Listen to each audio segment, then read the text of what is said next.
Assalamualaikum warahmatullahi wabarakatuh, my dear students of class 11th. Today we will read the third part of this lesson, Machines and the Emotions, written by Bertrand Russell.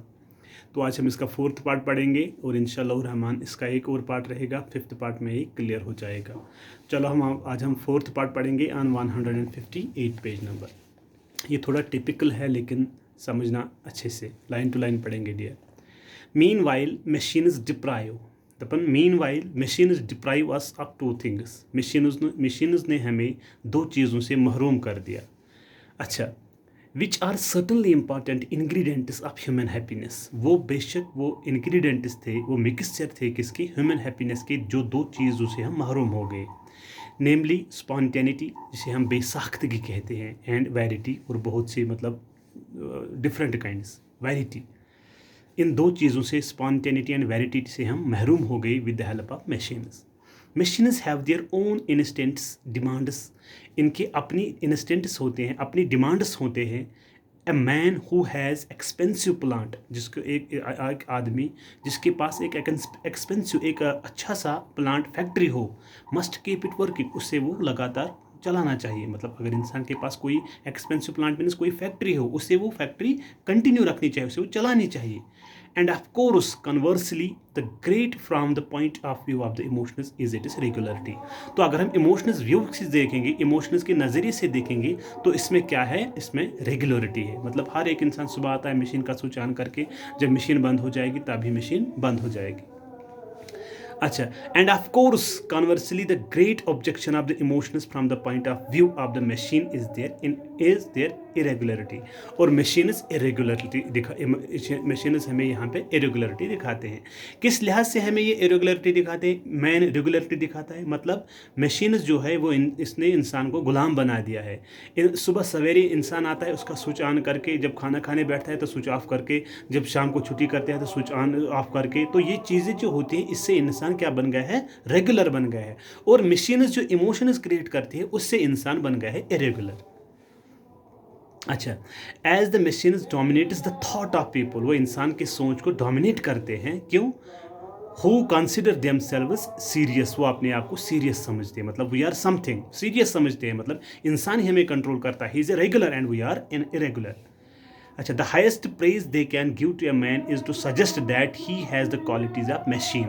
वो इंसान को क्या करते हैं, वो इंसान को एक हाइस्ट प्रेज करते हैं, उसको मतलब इसको प्रेज करते हैं, क्या कहते हैं, you have the qualities of machine. इंसान को कहते हैं कि आपको मशीन की क्वालिटी अब हो गई है। That he is reliable punctual, उससे बताते हैं आप रिलायबल हो, आप पंक्चुअल हो, एग्जैक्ट, और आप एग्जैक्ट टाइम पे आते हो, etcetera. And an irregular life has come to be synonymous with the bad life. और इंसान की ज़िंदगी जो है वो क्या बैड हो गई है विद द हेल्प ऑफ क्या, irregularity. With the help of irregularity जो हुई है वो क्या हो गई है, उस सिनोनिम है रेगुलर का इरेगुलर, और इसे बताता है इंसान को क्या, आप हो गए हो इरेगुलर, और आपकी जो ज़िंदगी ख़राब हो गई है, आप में इरेगुलरिटी आ गई है। अच्छा, इन लाइफ, जिंदगी में, as opposite to thought the rebellion of our instincts against the enslavement of mechanism has hitherto take in a most unfortunate direction.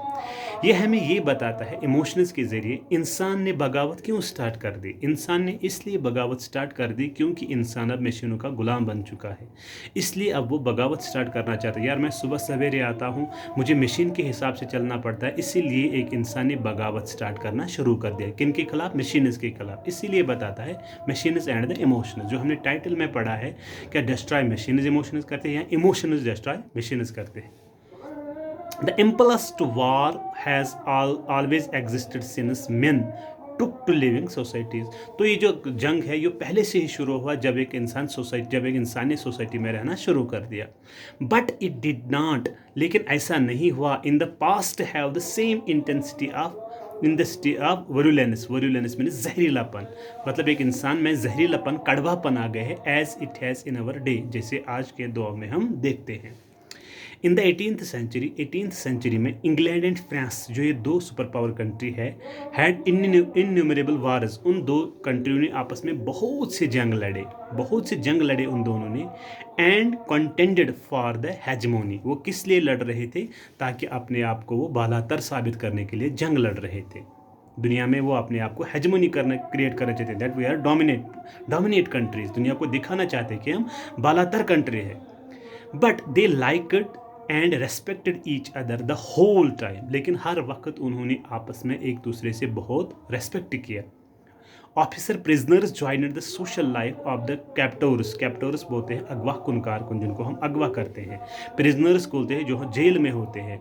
Where honoured guests at the dinner parties, वो उन लोगों के honour guests मानते थे, कहाँ पे dinner party थी। वो प्रिजनर्स और कैप्टर्स को लागते थे और उनको अच्छी पार्टी देते थे डिनर पार्टी।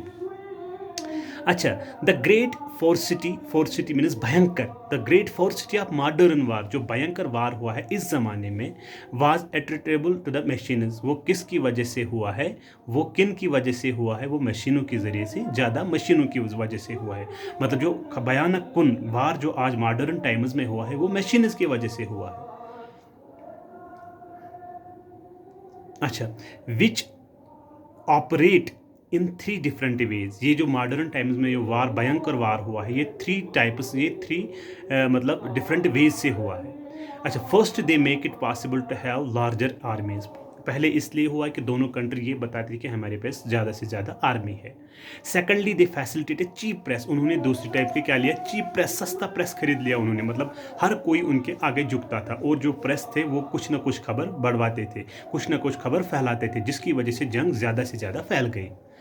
अच्छा, which flourished by appealing to men's basers passion, मतलब फिर क्या हुआ, इससे फ्लोरिश हो गया, इससे ये फ्लोरिश हो गया अपीलिंग टू मेन्स बेसर पैशन, मतलब इंसान का जो बुनियादी पैशन है वो बढ़ गया।